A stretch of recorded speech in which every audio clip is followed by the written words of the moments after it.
दोस्तों, आप देख रहे हो हॉरर ट्यूब। अगर आप इस चैनल पर नए हैं तो सब्सक्राइब करना ना भूलें और साथ ही बेल आइकॉन जरूर दबाएं ताकि आने वाले वीडियो के नोटिफिकेशन आपको सबसे पहले मिल सकें। तो चलिए बढ़ते हैं आज की कहानी की ओर। आज की कहानी है विमलेश की। विमलेश एक पढ़ा लिखा और सुलझा हुआ लड़का था, मगर उन दिनों शायद उसकी किस्मत ही खराब चल रही थी। उसे कोई ढंग की नौकरी नहीं मिल पा रही थी।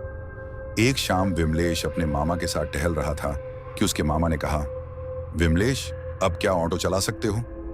विमलेश ने जवाब दिया, हाँ मामा, चला लूंगा।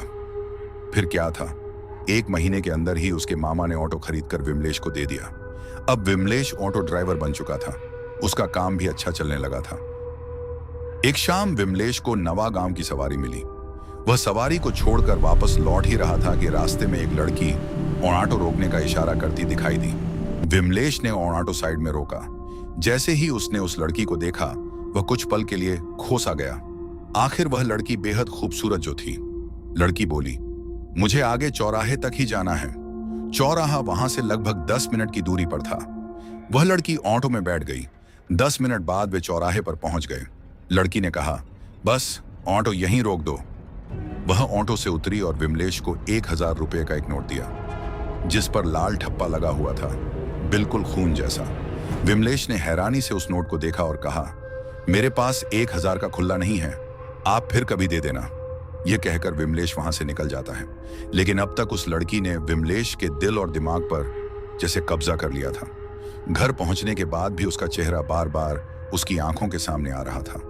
विमलेश पूरी रात उसी लड़की के बारे में सोचता रहा। साथ ही भगवान से यही प्रार्थना करता रहा कि वह लड़की उसे दोबारा मिल जाए। 2 दिन बाद विमलेश को फिर उसी जगह की सवारी मिलती है। वह तुरंत सवारी को बैठा लेता है। जब सवारी को छोड़कर वापस लौट रहा था तो संयोग से वही समय था जो उस दिन था। विमलेश मन ही मन उस लड़की से मिलने की कामना कर रहा था कि तभी उसी जगह वह लड़की फिर दिखाई देती है। विमलेश ने उसे दूर से ही पहचान लिया। उसने ऑटो रोका और कहा, आपने मुझे पहचाना? मैं विमलेश, 2 दिन पहले आपको आगे चौराहे तक छोड़ा था, याद है? लड़की पहले कुछ नहीं बोली। फिर विमलेश ने कहा, उस दिन आपके पास खुले पैसे भी नहीं थे। तब लड़की बोली, हाँ, याद आया। विमलेश ने मुस्कुराते हुए पूछा, आज भी आपको चौराहे तक ही जाना है क्या? लड़की ने धीमे से कहा, हाँ। चौराहे पर पहुंचकर लड़की ने फिर वही 1000 रुपये का नोट निकाला, जिस पर खून जैसा लाल धब्बा लगा हुआ था।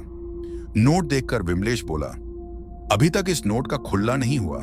लो, आज भी मेरे पास खुले पैसे नहीं हैं। कोई बात नहीं, फिर कभी दे देना।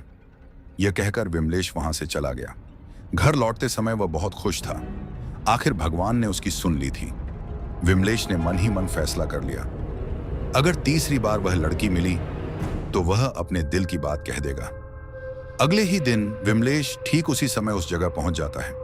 संयोग कहें या उसकी किस्मत, वह लड़की आज भी वहीं खड़ी मिलती है। विमलेश ने ऑटो रोका। इस बार लड़की भी उसे पहचान गई। लड़की बोली, अरे विमलेश, तुम?